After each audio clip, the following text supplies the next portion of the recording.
Have I met joy? What a question. But let me back up a little. As many of you know, each Sunday of Advent has a different theme. The first Sunday, represented by the first purple candle, stands for hope. The second Sunday, and the second purple candle on the wreath, symbolizes peace. And next week, for the fourth Sunday of Advent, we will light the final purple candle for love. Today, however, is slightly different. The third week of Advent is represented by a pink candle, standing for joy. And Joy Sunday is the only week of Advent that is different from the others. As I began writing this meditation, I was curious as to why Joy Sunday is different. Why do we light a pink candle on the third week? Personally, I've always thought that pink would go better with Love Sunday, right? Or even Peace Sunday. But no, pink is for joy. In my quick Google search, I discovered what I vaguely remember learning in my Catholic school religion class, that pink, or rose as the article called it, is the liturgical color for joy, and that the third Sunday of Advent also goes by a different name, Gaudete Sunday. Gaudete is Latin for rejoice, and while that makes perfect sense, it didn't quite quell my curiosity for why Joy Sunday is different. Why, out of all the possible themes for the third Sunday of Advent, was joy picked? And perhaps more importantly, why is joy the most important out of the four? I mean, we talk constantly about the indestructible power of God's inexhaustible love.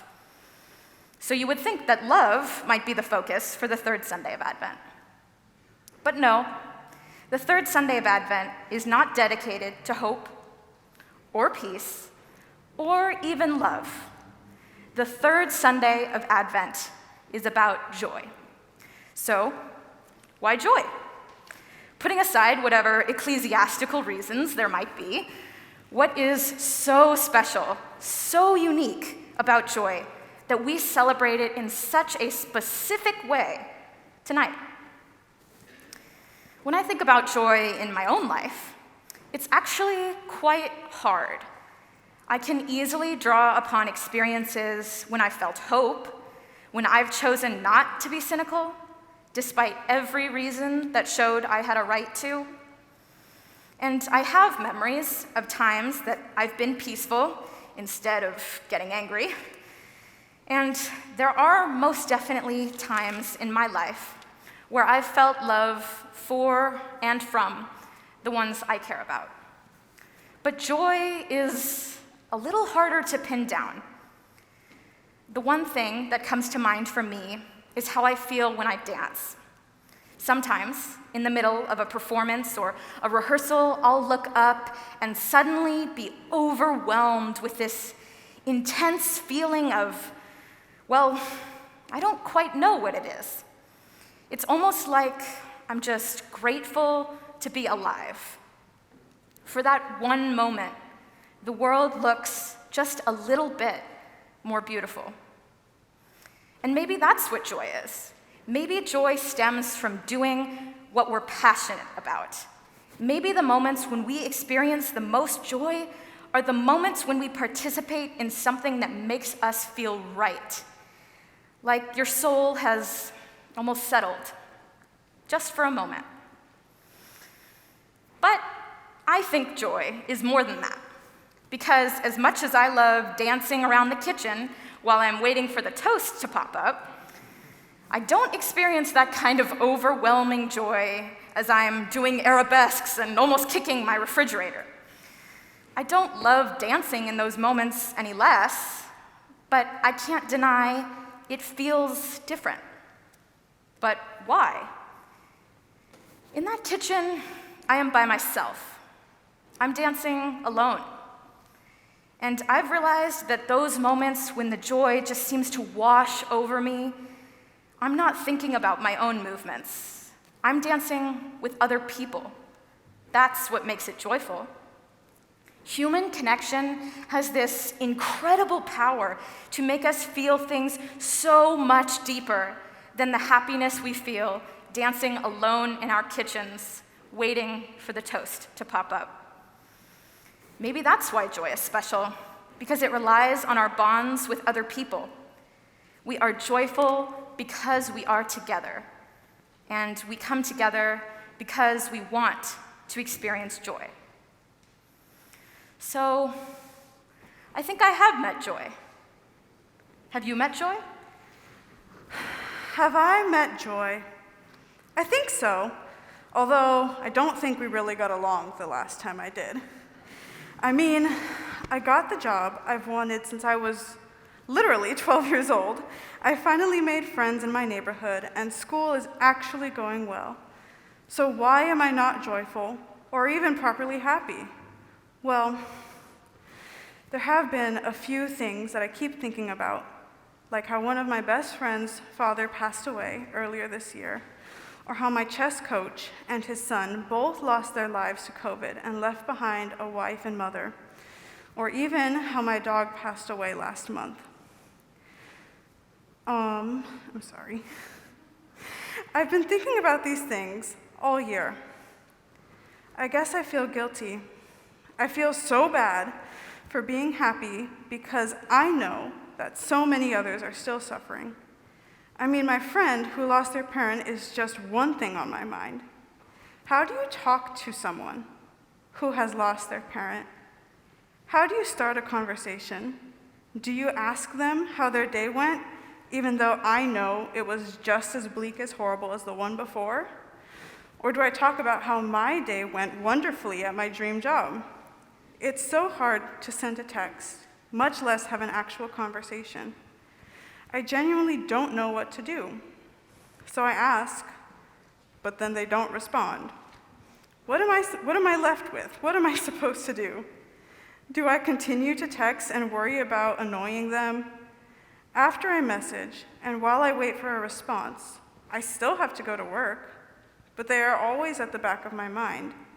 Even as a dad thanks me for helping a special needs daughter, even as my boss compliments my organization, even as I get a perfect score on a quiz, I can't be happy about any of these things because I feel guilty for being happy.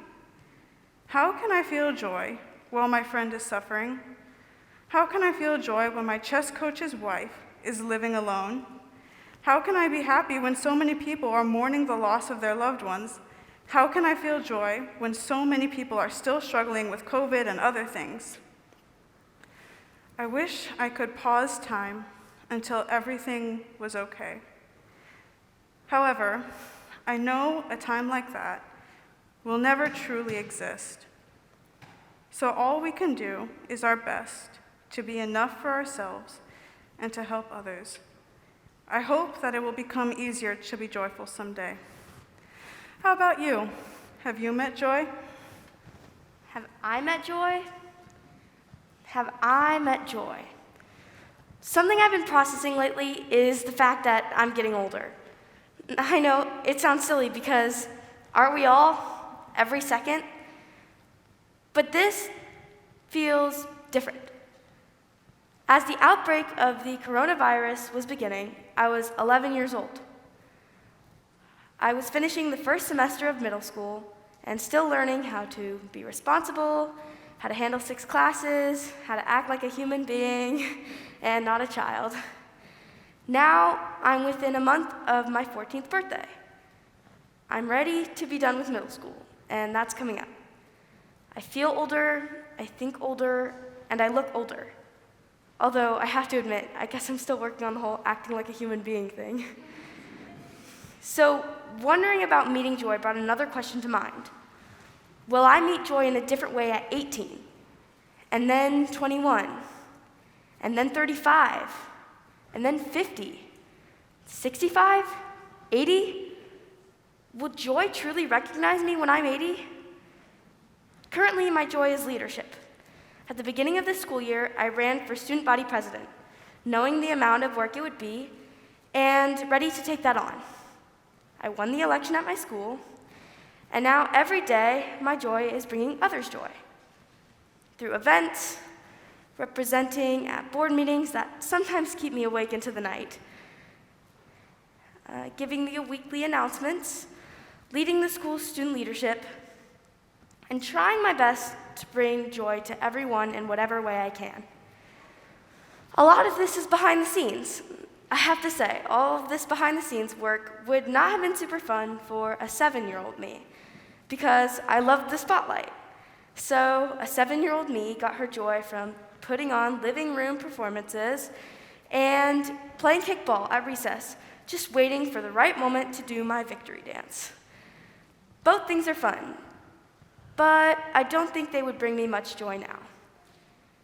So, what about my future joy?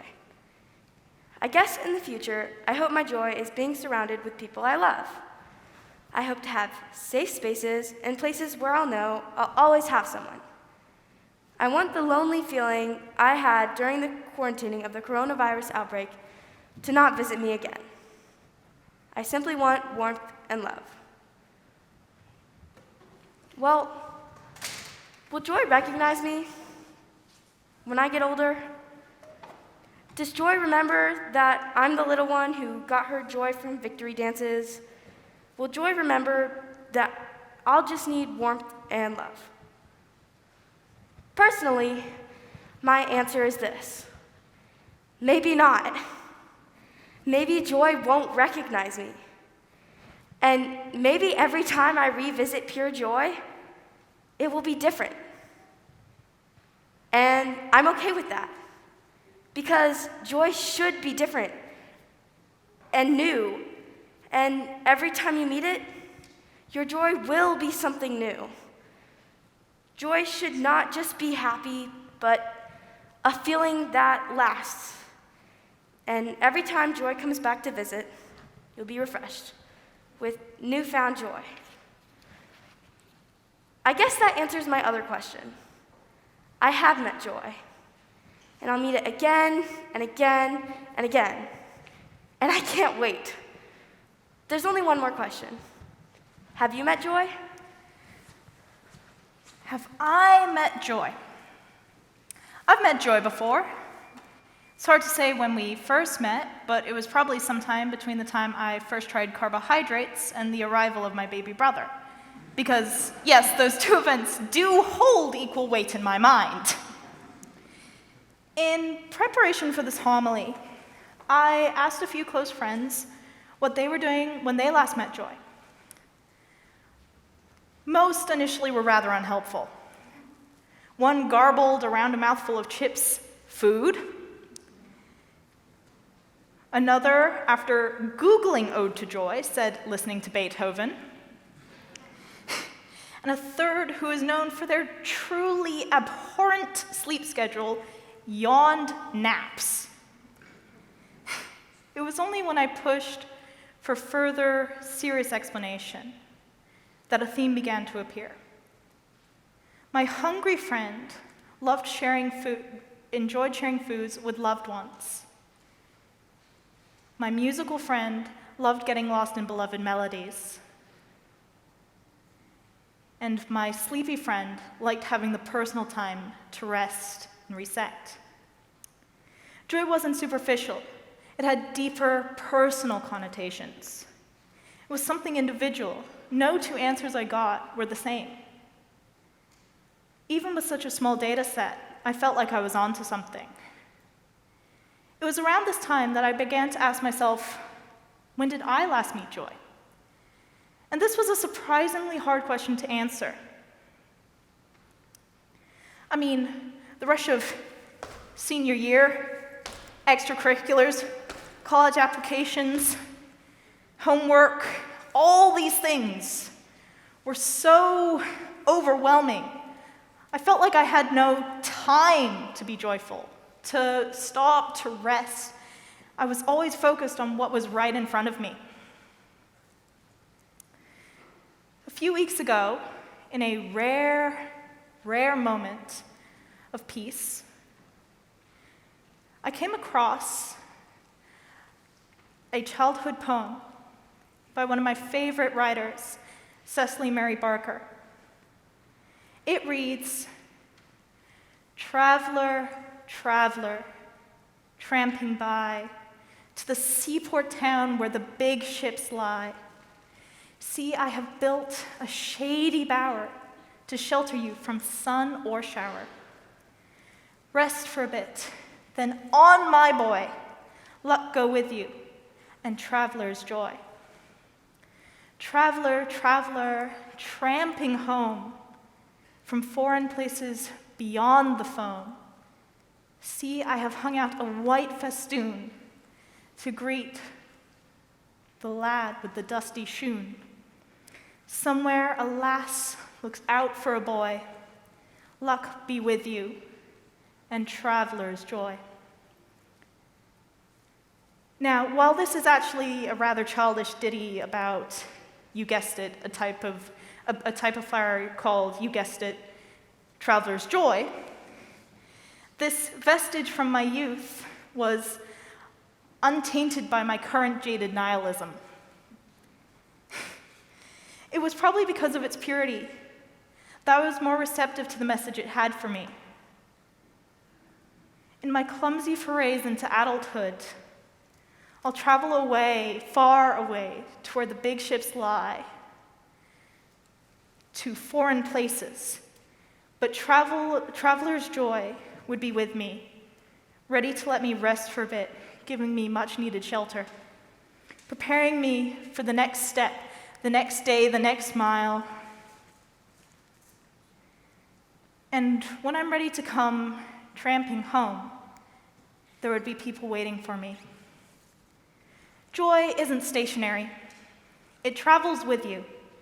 You make your own joy, deciding what connects deeply with you, whether it be food, music, or naps. You make your own joy, and you take it with you. You take your traveler's joy. So all I have to ask now is, have you met joy?